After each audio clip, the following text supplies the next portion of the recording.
कुछ दिन रह गए हैं, ऐसे में एक्सपेक्टेशंस भी बहुत सारी हैं इस बजट से और साथ ही विश लिस्ट भी बहुत लंबी है। इसी पर आज चर्चा करेंगे मनी गुरु की इस खास पेशकश में। मैं हूं पल्लवी। इस चर्चा में हमारे साथ 3 खास मेहमान जुड़े हैं टैक्सेशन और पर्सनल फाइनेंस पर अपना पर्सपेक्टिव रखने के लिए।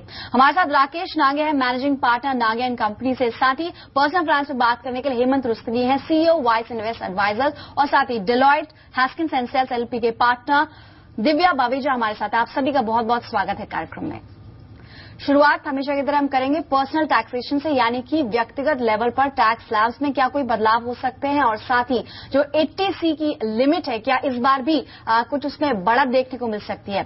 शुरुआत नागिया साहब आपके साथ करना चाहेंगे। पिछले बजट की अगर बात करें तो पिछले साल एक सरप्राइज मूव में 50,000 रुपए का एक एक्सटेंशन मिला। 80C में सीमा 1 लाख से बढ़ाकर 1.5 लाख कर दी गई। इस बार की अगर बात करें स्पेकुलेशंस भी हैं और हालांकि एक्सपेक्टेशंस भी हैं बहुत सारी कि शायद 50,000 रुपए और बढ़ाई जा सकती है 80C की सीमा। आपकी राय क्या है? क्योंकि 80C के अंदर बहुत सारे इंस्ट्रूमेंट्स हैं और 80C के अंदर इसको एग्जेम्पशन अगर हम इंडिविजुअल लेवल पर बात करें, इतने सारे इंस्ट्रूमेंट्स की लिमिट वैसे ही एग्जॉस्ट हो जाती है और लगातार हर तबके से यही एक डिमांड रहती है सैलरीड इंसान की कि 80C की लिमिट बढ़ाई जाए। बट अगर इसको 50,000 रुपए और भी बढ़ाया जाता है, आपको लगता है कि ये तब भी सफिशिएंट होगा? यानी कि कुछ ऐसा बैलेंस सरकार क्रिएट करे कि रेवेन्यू लॉस भी कम हो और साथ ही सैलरी लोगों के लिए कुछ अच्छी खबर भी इस बजट में मिल पाए। देखिए, गवर्नमेंट के लिए एक बहुत ही चैलेंजिंग पोजीशन है। फर्स्ट कि अगर वो कुछ भी करेंगे, उनका जितना ब्रैकेट है इंडिविजुअल्स का, दे शुड नॉट कम नहीं होना चाहिए। But at the same time general public expect करी, डेफिनेटली एक्सपेक्ट करी है कि उनको कुछ जरूर राहत इस बजट से मिलेगी। अब बजट में हमें 2 टाइप की राहत की एक्सपेक्टेशन हो सकती है। एक राहत हमारी हो सकती है कि हमें बेसिक एग्जाम्पशन है ये बढ़ जाए, और दूसरी 80C की बात है। तो 80C की जो एग्जाम्पशन है मेरी पर्सनल उसमें है, आई एम क्वाइट होपफुल 50,000 से गवर्नमेंट ये 80C की एग्जाम्पशन जरूर बढ़ाएगी। इसका मतलब ये भी हो सकता है कि अगर वो नहीं करेंगे तो देयर इज अ पॉसिबिलिटी कि वो एक ना सब लिमिट क्रिएट कर देगी, जैसे इंश्योरेंस इंस्ट्रूमेंट ले कर देगी कि चलो भाई 1 लाख की एग्जाम्पशन कर देते हैं, बाकी में कर देंगे। So if you see overall there is a high optimism individuals के लिए। गवर्नमेंट जरूर 80C की एग्जाम्पशन को बढ़ाएगी, इंस्पाइट की उन्होंने लास्ट ईयर 50,000 से बढ़ाई है, और ये जनरल पब्लिक की एक्सपेक्टेशन है। और मेरे हिसाब से जरूर 50,000 की लिमिट बढ़नी चाहिए इस समय 80C में। Mister Divya, do you agree with what mister Nagia is saying? क्योंकि 80C में अगर हम काउंट करने बैठेंगे लगभग 10 इंस्ट्रूमेंट्स आ जाते हैं, आप सभी 80C के अंदर आप छूट लेते हैं इसकी, और एज ऑफ नाउ जो 1.5 की लिमिट है इट डजंट सीम पर्याप्त नहीं लगती है। लेकिन फिर भी क्योंकि विश लिस्ट हमेशा लंबी होती है, लेकिन कई चीजों का ध्यान सरकार को रखना पड़ता है। लेकिन इस बार के बजट की बात करें, खास भी है ये बजट क्योंकि ये इस सरकार का मेडन बजट होगा। अगर हम स्लैब्स की बात करें उस फ्रंट पर भी और साथ ही इंडिविजुअल टैक्सेशन फ्रंट पर भी, आपको लगता है कि कितनी राहत मिल पाएगी इस बार? मैं मिस्टर नागिया से पूरा सहमत हूं, क्योंकि 2 चीजें हैं। एक तो ये है कि जो गवर्नमेंट है, इस गवर्नमेंट का फोकस काफी रहा है आम आदमी के ऊपर, और इसलिए मेरे ख्याल से जो बेसिक लिमिट है जो पहले पिछले साल 50,000 बढ़ाई थी, इस बार शायद वो 3.5 लाख हो जाए। बिकॉज जो गवर्नमेंट का ये है कि जितना मार्केट में जितना पैसा होगा, जितना डिस्पोजेबल इनकम होगी, उतनी ज्यादा स्पेंडिंग होगी, which is good for economy. दूसरा 80C के लिए भी 2 लाख तो होना ही चाहिए, और आगे चल के गवर्नमेंट को लॉन्ग टर्म में ये देखना चाहिए कि 80C में जैसे आपने बोला बहुत सारे एवेन्यूज है, उसमें कुछ एक्सपेंडिचर भी है और कुछ इन्वेस्टमेंट्स भी हैं। जो 80C का फोकस है इन्वेस्टमेंट्स का, वो गवर्नमेंट को आगे उसको प्रून करके अगले सालों में इन्वेस्टमेंट लिंक करना चाहिए। जी, हेमंत हमारे साथ हैं, वाइस इन्वेस्ट एडवाइजर्स के CEO। इनफैक्ट हेमंत, हम सभी एक मत हैं इस चीज को लेकर, पर मैं आपसे जानना चाहती हूँ 80C के बियॉन्ड अगर हम बात करें और भी जो सेक्शन है, पर्टिकुलरली अगर 80D की बात करें, ये बहुत समय से निगलेक्टेड है क्योंकि पिछले कई सालों से हम देख रहे हैं कि वही 15,000 रुपए की छूट सालाना आधार पर मिलती है, but medical expenses they've gone up.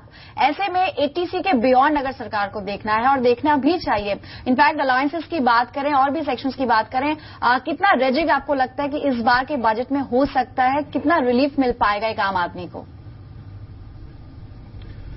देखिए, मैं आपसे पूरी तरह से सहमत हूं। ये बात सही है कि अगर 80C के बियॉन्ड अगर सरकार को देखना है, और जैसा कि हमने देखा है कि जो मेडिकल कॉस्ट है वो बहुत ज्यादा बढ़ रही हैं और उसको अगर कहीं ना कहीं आप चाहते हैं कि हर आम आदमी को उसका फायदा हो, कहीं ना कहीं हमारी चाहे वो सेविंग हो या दूसरे बेनिफिट्स हो, कहीं ना कहीं वो टैक्स बेनिफिट से जुड़े रहते हैं। जैसा हमने हमेशा अपने देश में देखा है कि अगर आपको सेविंग रेट भी सुधारना है तो कहीं ना कहीं उसको आपको टैक्स से लिंक करना पड़ेगा।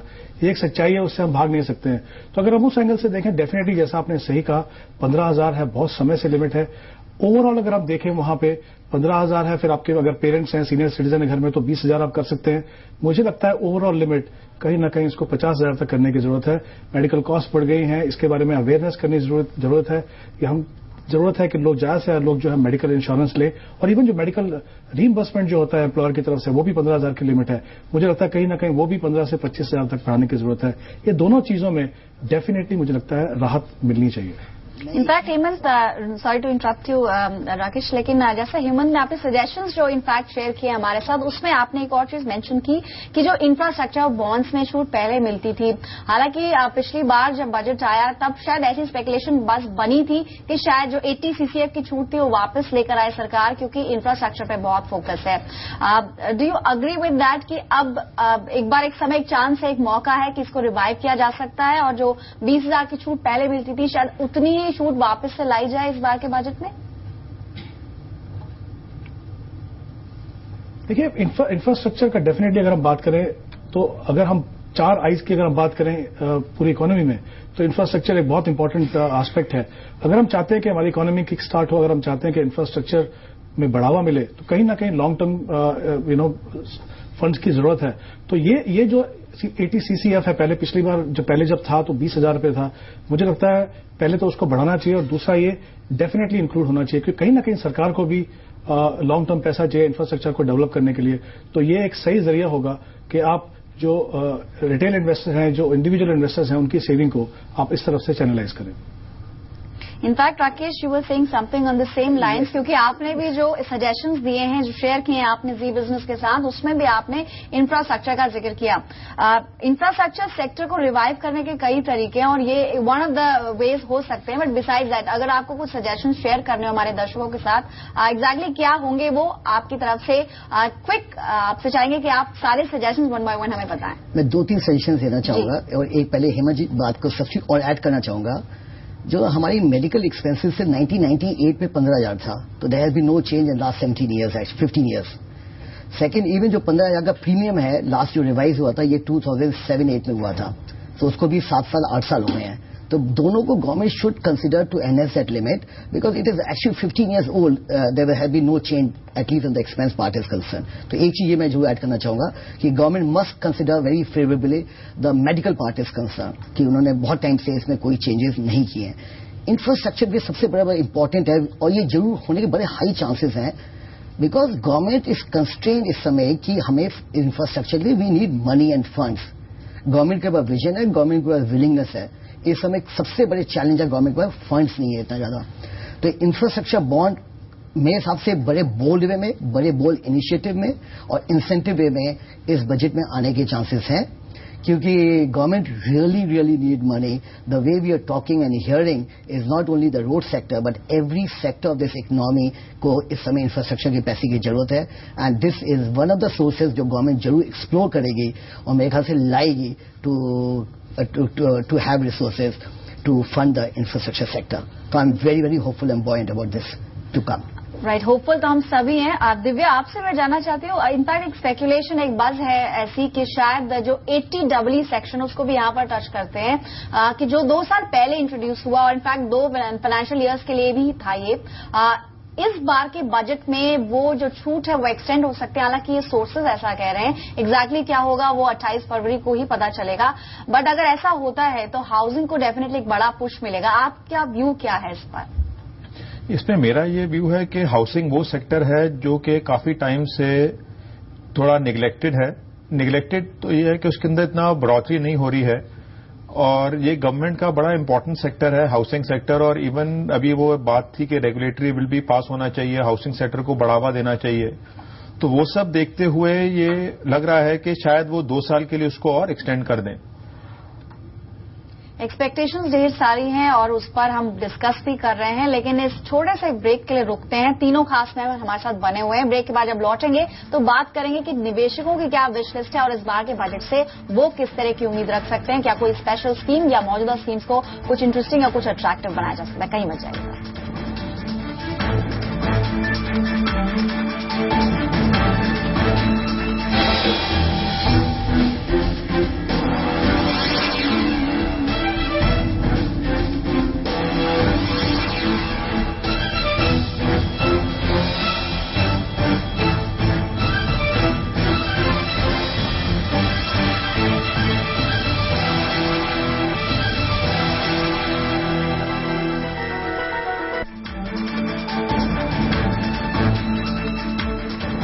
आप देख रहे हैं टैक्स पर हमारी खास पेशकश और हमारे साथ तीन खास मेहमान हैं। राकेश नागिया बने हुए managing partner Nagia and company, Divya Baweja from Deloitte Haskins and Sells LLP और साथ ही हेमंत रस्तगी हैं हमारे साथ, सीईओ वाइस इन्वेस्ट एडवाइजर्स।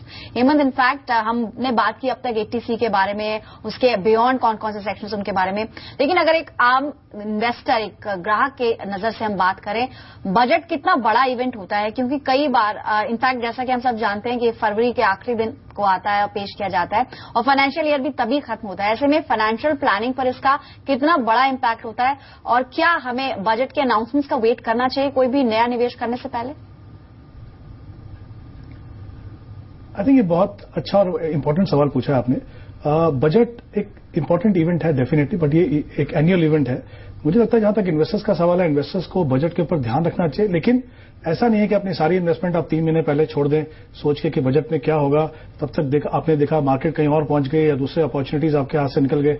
मुझे लगता है बजट पे ध्यान रखें, लेकिन बजट जो है वो डिसाइडिंग फैक्टर नहीं होना चाहिए, क्योंकि अगर आप फाइनेंशियल प्लानिंग की बात करें, अपने फ्यूचर की बात करें, तो उसमें सबसे अहम चीज है आपके लिए आपकी रिक्वायरमेंट्स क्या है, आपके गोल्स क्या हैं, आपके पास कितना समय। मान लीजिए कोई रिटायरमेंट के लिए इन्वेस्टमेंट कर रहे हैं जो 25 साल या 30 साल के बाद होने वाली है, अब उसमें आप 30 बजट देखेंगे, कितने बजट तक आप रुकेंगे? कहीं ऐसा ना हो कि साल में आप 6 महीने सिर्फ बाहर बैठ के इंतजार कर रहे हैं। तो बजट पे ध्यान रखें, क्योंकि वो as an investor, aware investor जो होंगे, आपको देखना पड़ता है कि इसमें कुछ पोर्टफोलियो में चेंजेस करने की जरूरत है या कुछ और करने की जरूरत है, लेकिन बजट जो है वो कहीं पे भी डिसाइडिंग फैक्टर मेरे हिसाब से नहीं होना चाहिए। इनफैक्ट राकेश, जैसे कि हम ब्रेक के दौरान भी बात कर रहे थे कि इन्वेस्टमेंट का जहां तक सवाल है, क्योंकि ये लॉन्ग टर्म प्रोसेस होता है, इसलिए बजट जैसे इवेंट से इतना इम्पैक्ट नहीं होना चाहिए। लेकिन इस पर्टिकुलर बजट की हम बात कर रहे हैं, ऐसे में जो बज है 80EE को लेकर और ओवरऑल होम लोन की इंटरेस्ट पे जो छूट मिलती है उसको लेकर, आपके पास कुछ और भी सजेशन हम चाहेंगे कि आप उसे भी शेयर करें। मेरे हिसाब से जो आपको डिडक्शन मिलती है रेसिडेंशियल हाउस से इंटरेस्ट की 2 लाख रुपए, जो पिछले साल 1.5 लाख थी, 2 लाख की गई, मेरे हिसाब से ये बहुत ही कम है। बेसिकली 2 लाख का इंटरेस्ट का मतलब ये हुआ कि loan is close to 20 lakh rupees. I think कोई भी घर, ये किसी तरह के से इंसेंटिव नहीं है घर लेने के लिए। जैसे गवर्नमेंट कह रही है कि हर एक के पास घर होना चाहिए and they looking forward to have this as one of the objective and goal.